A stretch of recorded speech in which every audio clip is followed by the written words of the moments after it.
Located between St. Lucia and Dominica, the French Caribbean island of Martinique is the largest of the three, covering 436 square miles. The north is mountainous and 30% of the island is covered in rainforest. Local guide Mark gave me the overview. The south is more touristic, so that's where you find more hotel and beaches. The north is more authentic and historical. Yeah. Yes. So perfect for hiking. Of course, this is the ecotourism focusing in Martinique. Essentially on this part, you'll find about 31 hiking trails around mountains. You see the volcano, it's one of the big one, and the Carbet Peaks also. So from Toisillet to Mont Rouge, for example, if you go by the interior of the island, the rainforest, we need almost 2 hours. And we've got Atlantic side and the Caribbean side. Where would you find the best beaches? Along the Caribbean side. Yeah. This is la mer des Antilles, la mer des Caraïbes, and this is very quiet, very calm compared to the Atlantic side. And which are your favourites? My favorite one is in Sainte-Anne, where we find La Pointe Marin, and a wild one we call Les Salines, very long white sand beaches.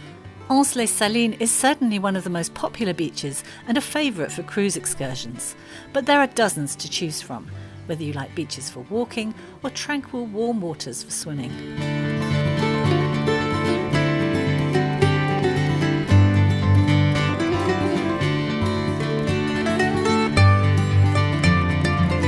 One of the most popular areas for tourists is Toisillet, directly across the bay from the capital, Fort-de-France.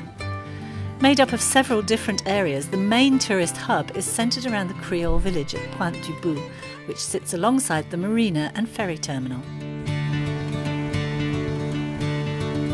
As well as beaches, there are some interesting attractions in the Toisillet area. You can visit La Pagerie, the family home of the island's most famous daughter, destined to become Empress Joséphine. And staying with historical interest, don't miss La Savane des Esclaves, a recreation of a traditional 19th century village with the important story of the island's slave history to tell. And not too far away, on the south coast at Anse-Cafard, there's the powerful memorial to slaves who drowned on their voyage to Martinique. Fort-de-France is the commercial hub of the island and a place to explore more of the island's history with a number of notable buildings and museums.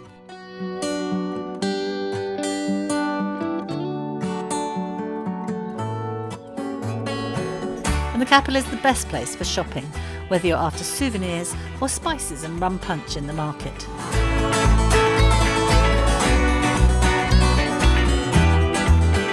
The hiring car is really the easiest way to get around the island. All the cars here are French, imported from France. Everything conforms to European standards, of course, so the roads are very well maintained, the signage is very clear. So it really is very easy. If you're used to driving in continental France, driving here is exactly the same. One of the most popular excursions is to the rum distilleries. Martinique is well known for its high-quality rum agricole.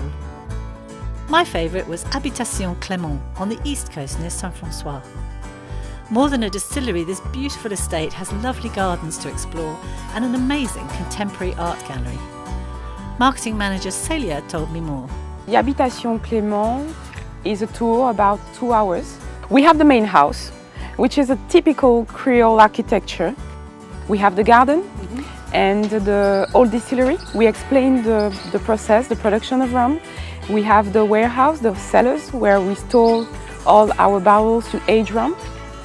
And the museum for contemporary art with the Fondation Clément. Right, there's certainly a lot to see. It's 2 hours to give an idea, but people can spend all day here. But it is in such a beautiful setting, you probably want to stay longer.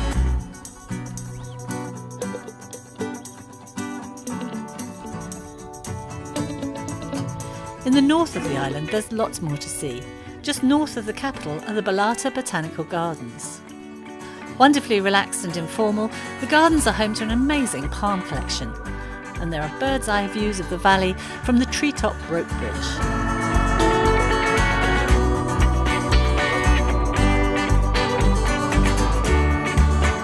Continuing on through the rainforest, there are stops to be made at waterfalls and natural springs, as well as some great hiking trails.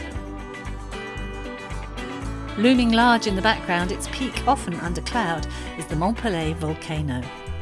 This is the Saint-Pierre Bay and the volcano. And this is a very large part of our story in Martinique. The island started really with this prosperous city.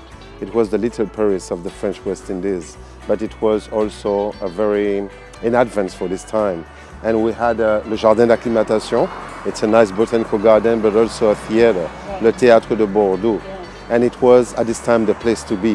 What actually happened the day the volcano erupted? So the volcano erupted in 1902. This volcano exploded with a very big black cloud we call a blast. And this cloud was charged with gas and volcanic ashes. And inside of this cloud we had a very hot atmosphere, almost 800 degrees. So this cloud came down to the town very fast. And in couple minutes, everything was covered. And if you see, the top is totally closed with a lava dome. So when the volcano exploded, it was on the west side, but also far away to the ocean. Yeah. And all the boats we had for the commercial activity burned also. So that's why now if you dive with a scuba diving equipment, you can dive and see wreck from this time. Another great place to visit in the north is Habitation Serran, a former sugar plantation. There's a wonderful al fresco restaurant and walks to enjoy in the tropical grounds. Owner Laurence introduced me to the star of the show, the 300-year-old Samana tree. It is for this year the trees of the year in France. Oh, is it? It has been elected the nicest tree in France. Yeah. Well, I can most see beautiful why. tree it is of France by the public. Amazing. Another way to see more of the island is to take to the water and explore the coastline. There are lots of different options for cruises, both from Pointe-du-Bout and Saint-François on the east coast. We took a full-day catamaran trip from Toisy-les on the Catamam boat.